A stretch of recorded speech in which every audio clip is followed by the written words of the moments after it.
తెలుగు రాష్ట్రాల్లో అతిపెద్ద lift manufacturer lifts ట్రై.com dealership కూడా ఇవ్వబడును.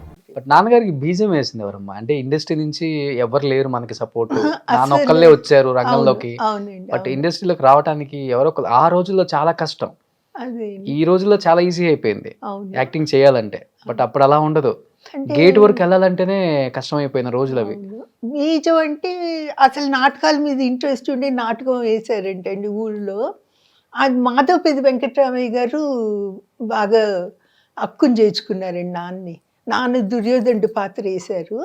ఆయనకి అపర దుర్యోధనుడు అనే పేరు ఉండేదంటండి మాధవపతి వెంకటరామయ్య గారికి. ఎవరు ఈ వేషం వేసింది, ఎవరు ఈ కుర్రాడు అని కనుక్కొని వచ్చి చూసి బాగా చేస్తున్నావురా అబ్బాయి అని ఆయన తెనాల్లో నాన్నకి బాగా శిక్షణ ఇచ్చారండి. దుర్యోధన్ డైలాగులు ఎట్లా చెప్పాలి, మెయిన్ ఆర్టిస్ట్కి చేతులు మాట్లాడేటప్పుడు చేతులు ఎక్కడ పెట్టుకోవాలి అనేది పెద్ద డైలమా చాలా అండి.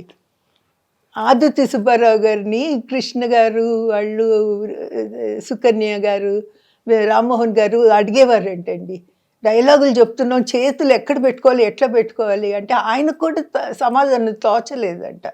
నాగేశ్వరరావు గారి సావిత్రి గారి పాత సినిమాలు చూడండి అప్పుడు మీకు తెలుస్తుంది అని చెప్పారంటండి. సో నాన్నకి అవన్నీ నేను అనుకోవటం ఇంగ్లీష్ సినిమాల్లో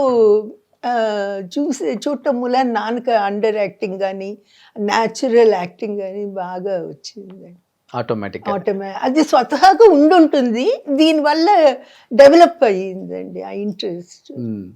ఇంకోటి ఏంటంటే నాన్నగారిలో ఉన్న ప్రత్యేకత, జానపదం చేశారు, సాంఘికం చేశారు, చారిత్రాత్మకం చేశారు.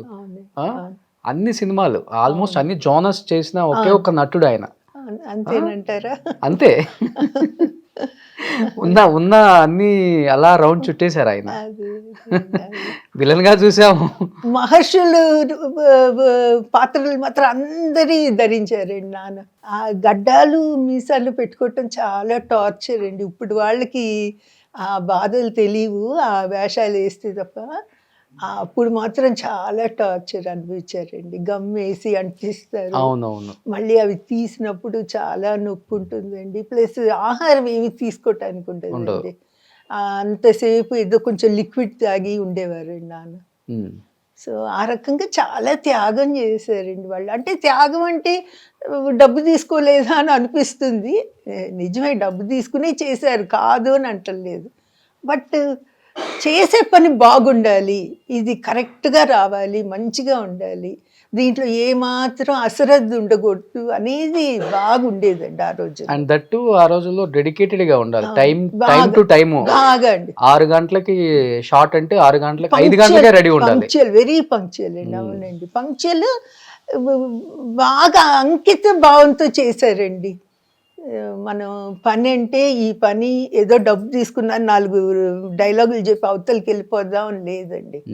ఈ పాత్ర ఒక రిక్షావాడి పాత్ర వేశారంటే అతని ఆహారం ఎలా ఉంటుంది, అతని భాష ఎలా ఉంటుంది, అంత మంచి తెలుగు మాట్లాడే నాన్న కూడా ఆ వేషం వేసినప్పుడు డైలాగులు రాస్తారు అనుకోండి, కానీ మన ఉచ్చారణ కూడా ముఖ్యం కదా, చాలా ముఖ్యం.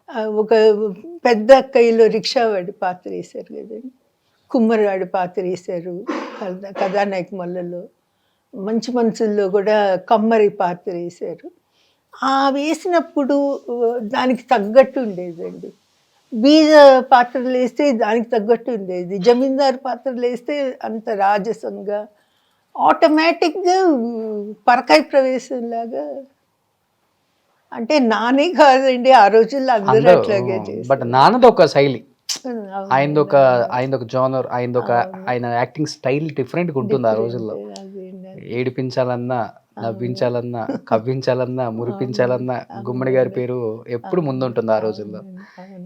సుమన్ టీవీలో మీ పర్సనల్ అండ్ బిజినెస్ ప్రమోషన్స్ కోసం కింది నెంబర్కి కాంటాక్ట్ చేయండి.